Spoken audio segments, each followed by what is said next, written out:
Hello there, this is James Escroft in New James 1978, welcoming everyone to the first episode of a new podcast entitled Art Can Change the World, in which I ask my friends to talk about and share the movies, books, TV shows and what have you, which they believe share a deeply human message or moral, inspire us to care more, help us to question social norms and moral absolutes, give us a new insight into society's issues and problems, help us to perceive marginalised groups in a new light, or otherwise, no matter how they may do so, help to make the world a better place. And today, in this first episode, I am joined by my friend Laura. Hello. A French YouTube dancer whose channel is linked down in the underbar and who's recommended a truly hilarious and beautiful French comedy movie which uses the mixed marriages of the four daughters and the parents' reactions to those marriages to explore racism, xenophobia and multiculturalism in France. So, bearing in mind that this podcast will contain spoilers, Laura, please tell us more about the movie, why you want to share it, and how you think it can help to change the world. Yeah, so first, the name of the film is in French, Qu'est, qu'on a fait au bon Dieu? So it's a French comedy, very popular here. And in English, we can say that the title would be, What Did We Do to Dear God? Kind of. Mm-hmm.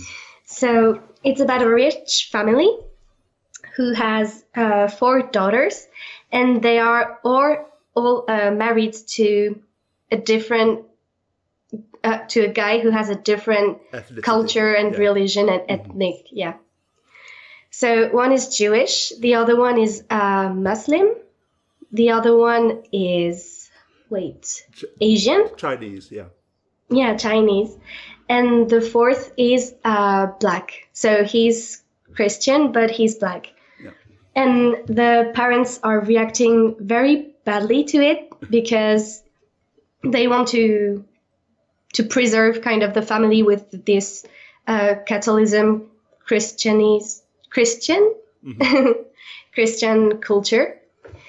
And I wanted to share this film because it deals with racism, but in a very funny way, and it shows how stupid it is to be racist, kind of.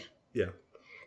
And so, I watched it a very long time ago, so I can't remember everything, but I think you should watch it. Yes, fortunately, I did watch it a little more recently, so I know a few more of the details. I can remember a few more of the details. Like, it's not just the fact that the fourth daughter, the youngest daughter, wants to marry a black man. It's that he's African. from a Catholic family in the Ivory Coast. And one thing I noticed about the film, Laura, I hope you can remember it, is the way that the film changes over time.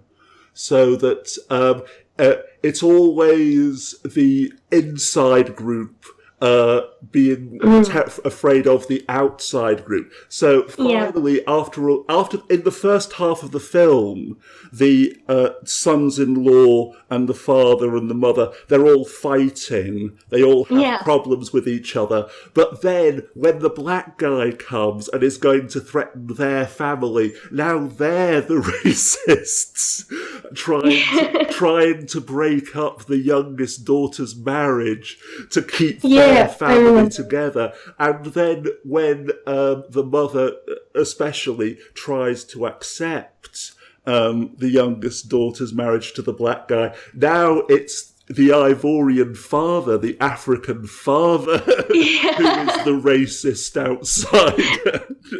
Right, I remember this. But they have to learn how to live together, like, in a community with different ethnics and everything. Yes, I just thought it did it in such a funny way. The scene when they'd been fighting each other so hard and hating each other so much, the Muslim man, the Jewish man, and the Chinese man. But then they become friends. The Christmas. You said making the snowman, making him Jewish, Muslim, and Chinese at the same same time. Yeah, like the snowman was wearing a kippa, if I remember. A kippa, a beard, and had slanted eyes. Yes. But the family was all together. But then, this black man is going to destroy our family, and they're all sneaking behind cars, trying to find evidence of him cheating on the white daughter. No, that's his sister. Yeah. They all feel like such idiots. Yeah. And when the racist Ivorian father, the black father, finds out, her family is very permissive, it's very open, their daughters have married a Jew, a Chinese man, and a Muslim. Are they communists? Yes.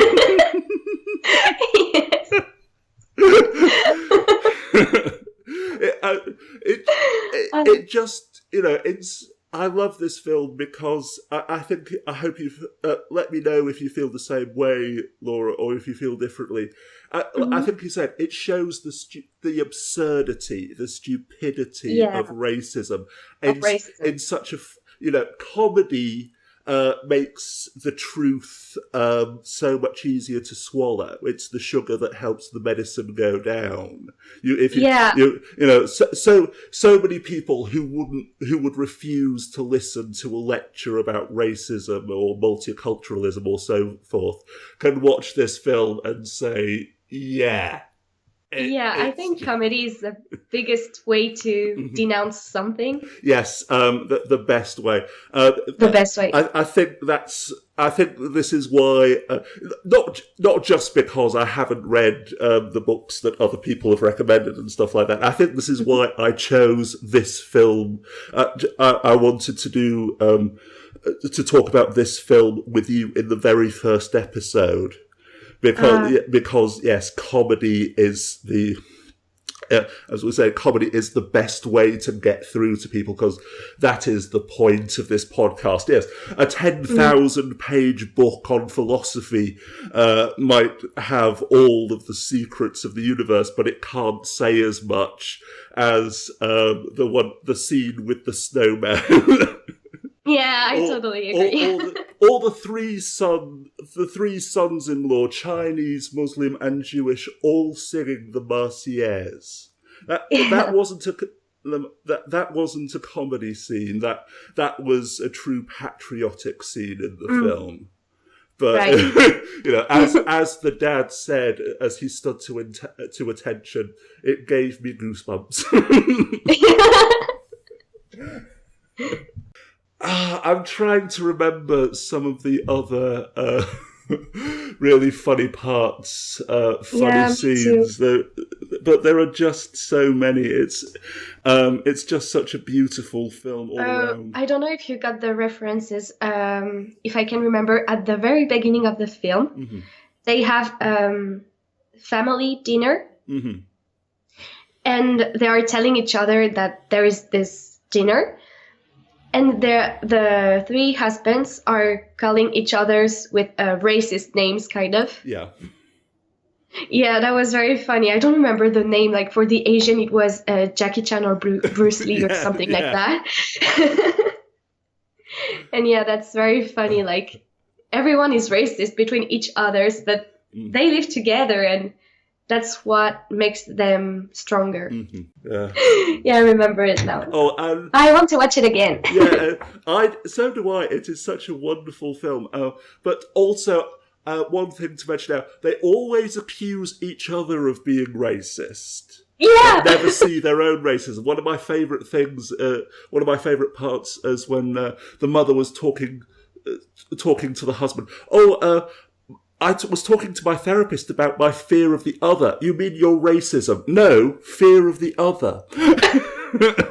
Yeah, exactly. I remember this too. Yeah, the Chinese guy and the Jewish man accusing each other of being racist.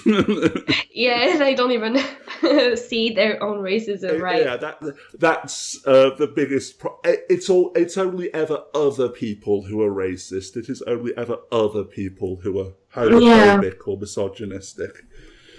Yeah. One of the things I always say on my other YouTube channels, only bad people can be bigoted, and I'm not bad, so I can't be. But, yeah. Normally, this is when I would say that the link to the film is listed down in the underbar as well, and encourage everyone to watch it. But unfortunately, because it's such a recent film, it is rightly, legally being DMCA'd everywhere. Although I was able to find a free copy of it online, that was DMCA'd as well. And to be honest, I actually agree with this because this is such a great film. You should be. I will put the details down into Underbar. You should be easily able to find it on Amazon, on Netflix, and so forth with English subtitles. To please support the creators so that they can carry on making great entertainment, great comedy like this. I do ask everyone to please just pay the £2, £3, €3, or whatever it will cost to watch this movie legally. And is there anything you'd like to say, Laura, before we wrap this up? No, it's okay. I guess I said everything. Yes. Well, once the podcast finished, we'll remember 10,000 other things that we wanted to say. Oh, yeah. Actually, there's so many things to say, but there are little details, and I can't remember them perfectly. Well, maybe after we've watched the film again, we can do a podcast about it. But in the meantime, I think that's everything that we want to say for now. And so, until the next episode of this podcast, annyeong.